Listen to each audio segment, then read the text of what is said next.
Yes, obviously excited to get to game week. A lot of build up and a lot of things from last spring. To go through the spring, to go through the summer, to go through fall camp.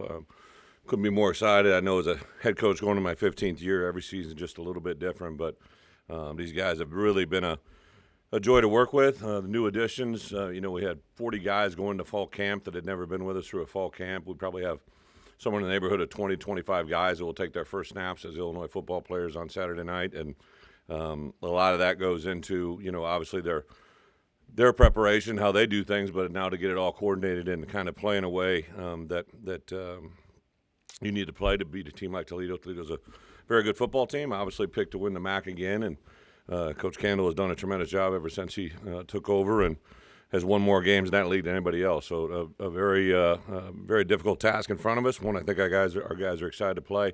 From a medical standpoint, obviously, it said Matt Bailey, and then the only other guy, Zeke Holmes, probably will not be with us on Saturday night.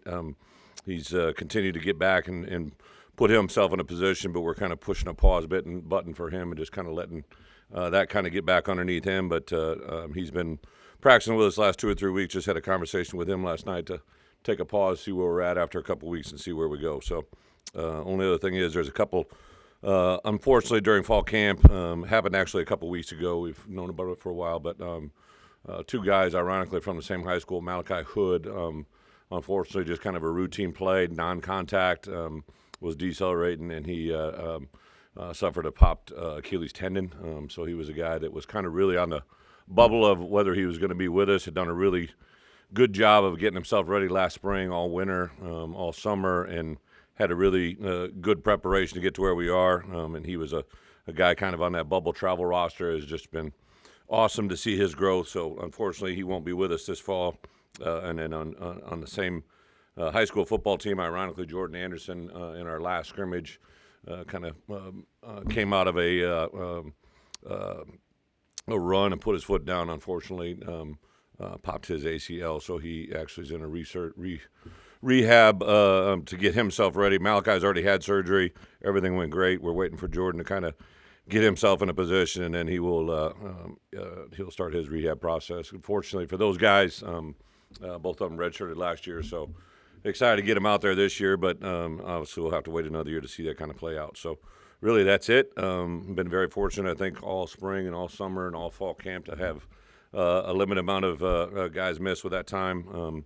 Zai is cleared. Zai will be back with us Tuesday at practice, and shouldn't have anything moving forward with him. He's been great. A couple other guys with some nicks and bruises should be full go for Tuesday's practice. We actually went under lights last night. Probably had one of our better practices of the year. Just guys are really crisp, flying around, clean.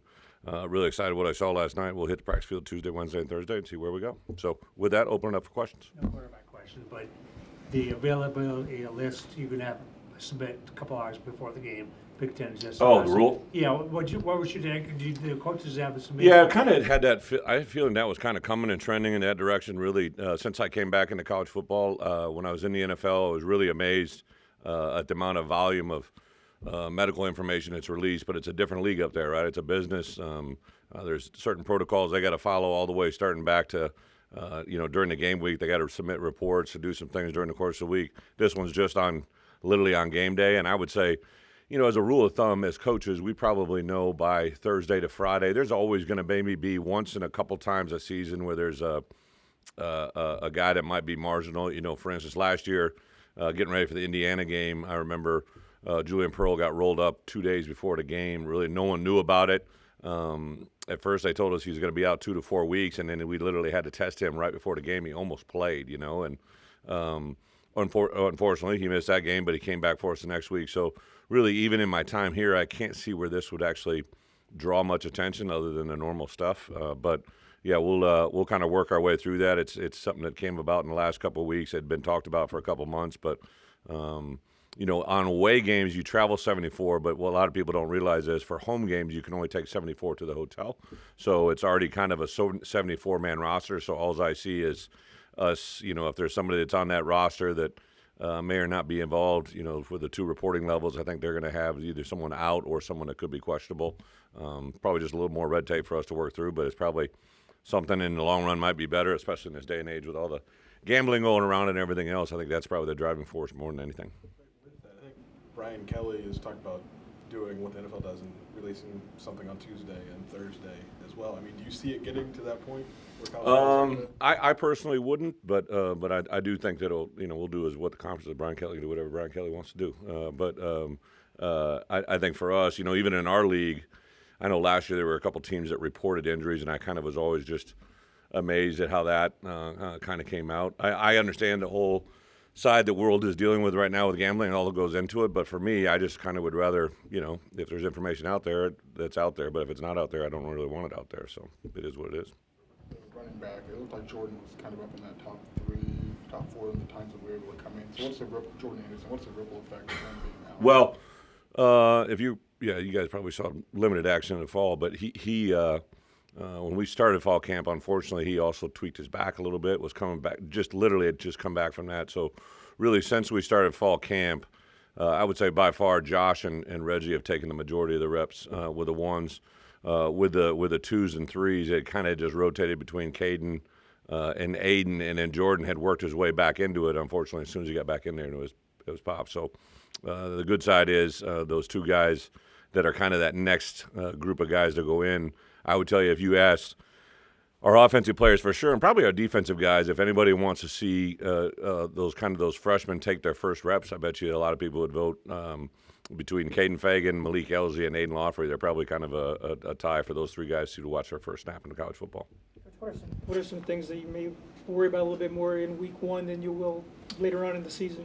So there were 7 FBS games this past weekend, 7 teams that played FBS teams, and I made an edit that I showed our guys yesterday, and I knew a lot of them probably had watched the Notre Dame game. That was the most publicized one. Obviously, the USC game was an Apple TV game, so you had to have that all set up. But I took the San Diego State game. I took the UMass game. I took the Jacksonville State game, and kind of just showed, and then the other big one, Vanderbilt versus Hawaii. In the first quarter, there were 3 special teams things that really were a big impact in the game. Turnovers were huge. So I always take the world of college football to show our guys what they can do. So I think you just worry about those things, guys that haven't taken their first snaps. We have a new special teams coordinator. Dish has been an unbelievable breath of fresh air, just really some of the ideas, thoughts. I was really intrigued at his time in Georgia with the punt team. They've kind of done it differently than we've done it here. So with a 2-man shield, moving that, getting 3 flyers, that's a little different look. I think anything that involves, our defense and the changes since a year ago, right? There's going to be some strengths of what we do up front. I think in the back end, there's some guys that have played a lot of good football, but I'm sure everybody's excited to see what the back end can bring. So they're just natural things in an opener that you always talk about. What's unique about getting ready for a night game and then multiple night games? Yeah, so 4 of our first 6, and then they're kind of just play the games as they play. So our last 2 week 0 games have been during the day, right? So that was what our first 2 preps, but we prepped a lot at night. So I don't think it's really any different. We practice in the morning now, but we're obviously in tune with what goes on. That we're going to play day games, night games. Penn State games already scheduled at noon. So I don't think, for me as a head coach now going to my 15th year, the time of the game isn't such an important task as getting your guys ready to understand what that means, right? Like at night, here in Memorial Stadium, the effect of that stadium is a lot different than maybe next week when we go to Kansas. Just wind can be a factor here that is a little bit more significant. But I don't really see the time of the game being a factor, but more just get our guys ready. I thought we were really fast last night, and now we want to keep that. Our legs were fresh. Guys talk about how good they feel. I think we really want to have that be in full effect Saturday night. In the week 0 games you were able to note, did you notice the first down rule playing an impact at all and how you guys prepare? Yeah, I think it'll eliminate, what they did it for was they were trying to eliminate total volume of reps and make the game a little more consistent as far as length of time. In college football, you can get a game that's 2 hours and get a game that's 4.5 hours, right? And that makes it hard for the TV people to kind of manage it. But for us, we've really talked a lot about how that is going to change.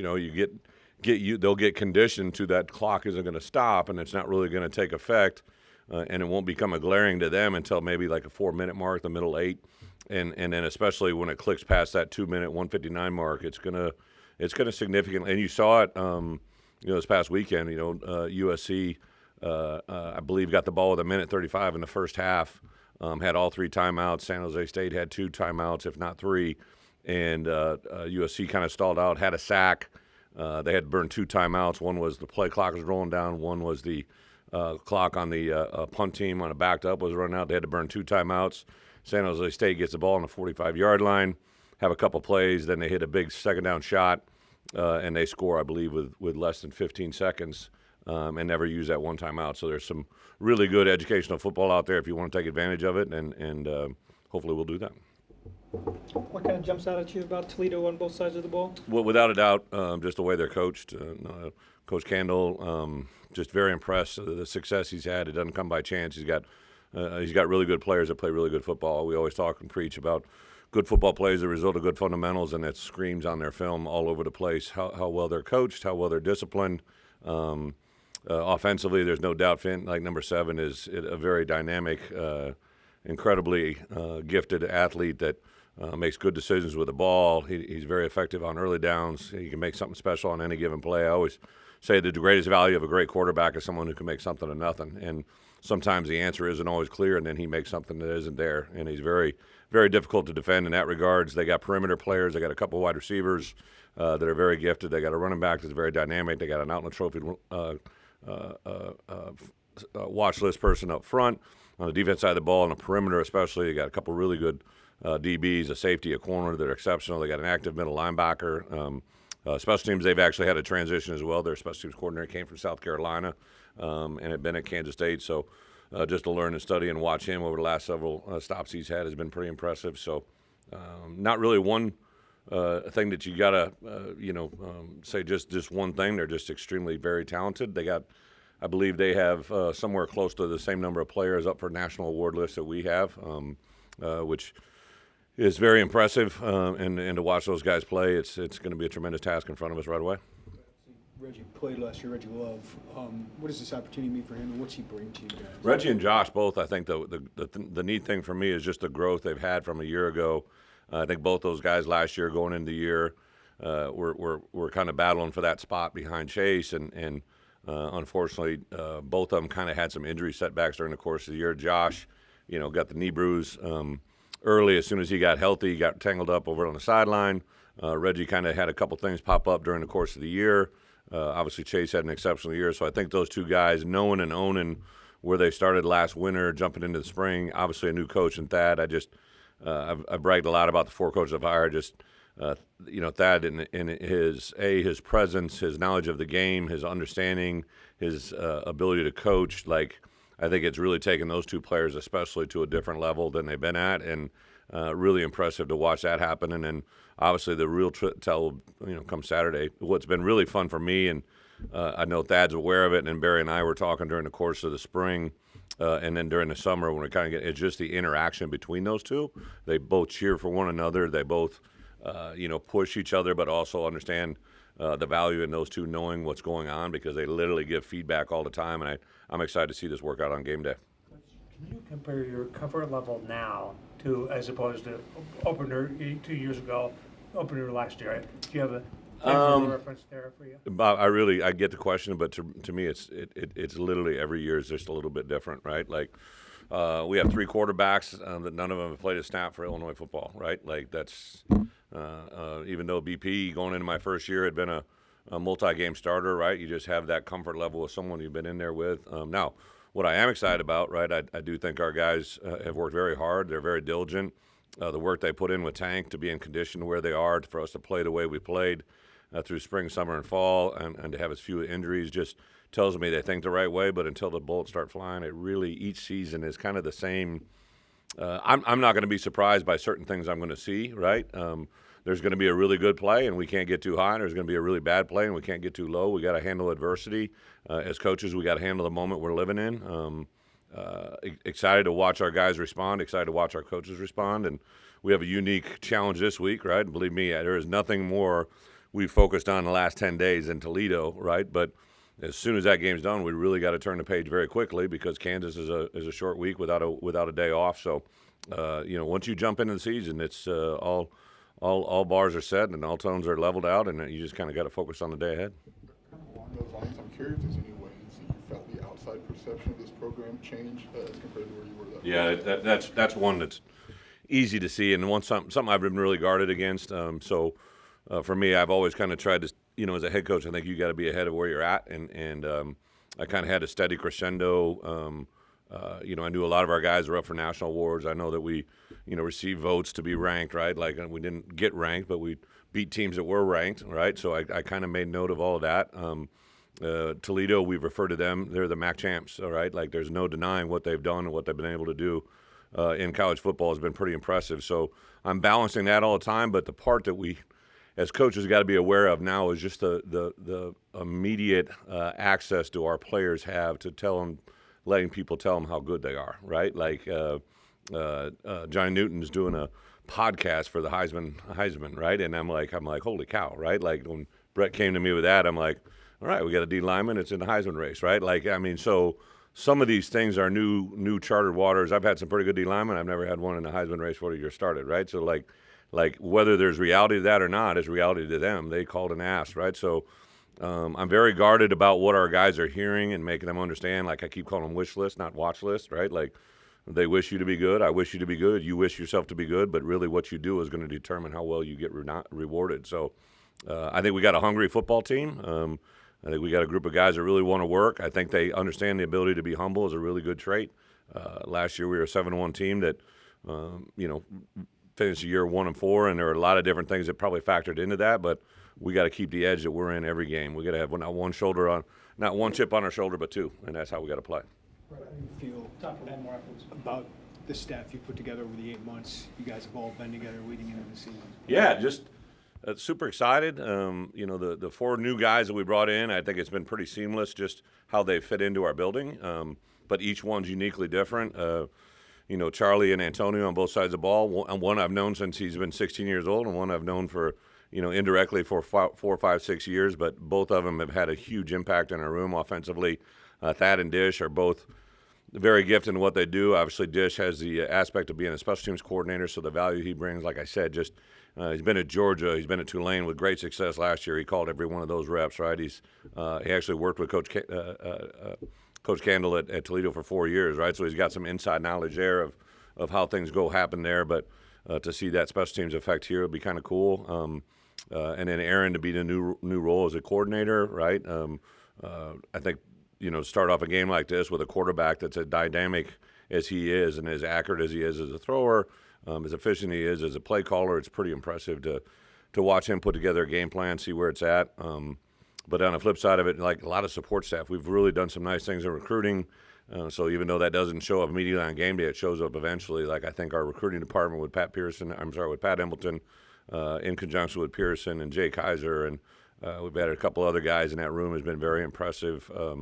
This morning, knocking on my door at 7:30 this morning with Jimmy Leonard, right? Like just to hear some things that he saw last week during the course. He's just got eyes from above, right? He's not on the grass, and it's very valuable to have some thoughts come out of his mind on offense, defense, special teams, as well as opponent preparation. So really a fun time in our building, like to be in the Smith Center every day. It's literally probably one of the most enjoyable atmospheres I've ever been in as a head coach. Like just really a lot of fun. Now we haven't lost a game, right? So everybody's happy. But it's just a really cool building to be in.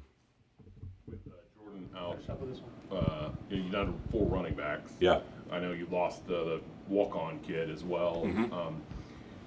In an emergency situation, God forbid, you have to go deeper. Do you have an emergency tail? I know Johnny and Keith will want to do it, but Fidanzo, we moved Fidanzo, who has been there the last 2 years since I've been here. I really like Nick and what he's brought. And actually last year during fall camp, he jumped out at one scrimmage, and that's why it drove me to move him, right? I didn't need him to be our 5th, 6th string running back. I thought, I'd get him on the field. So we tried him in the spring, a little bit of safety and linebacker. And then literally before Jordan ever happened, I had gone to Nick and just said, hey, like, I think this might be better for you to come back over here, get you involved in special teams. And he was more than open to it. And then he literally got in that last scrimmage and did really, really well. So in my career, I've never had to really go past the 3rd or 4th guy. But to have a fifth guy in that capacity. If we we have several other guys that have played running back besides Johnny Keith that could probably do it on deep.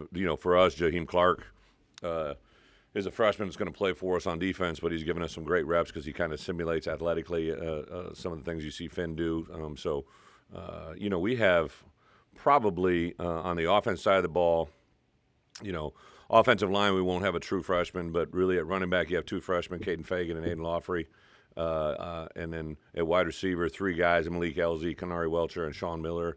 Those five guys are pretty much involved in the game plan that have never taken a snap here at Illinois. And then obviously, on the defense side of the ball up front, Jeremiah Warren at outside backer, Mason Moragan at inside linebacker, James Kreutz at safety, Mac Rosetich, Nicario Harper, Clayton Bush, Demetrius Hill will all get reps. They're taking their first snap on the perimeter. Jaheim Clark, Sabor, Prince Ford, and Zach Toby. There's a number of guys that we've recruited over the last 2 years that are going to be heavily involved in a Big Ten football game. I know they're coming from the MAC, but this is a Big Ten football game in our stadium that we gotta be ready to play in, and to have that environment for our guys and to see them play is going to be very rewarding.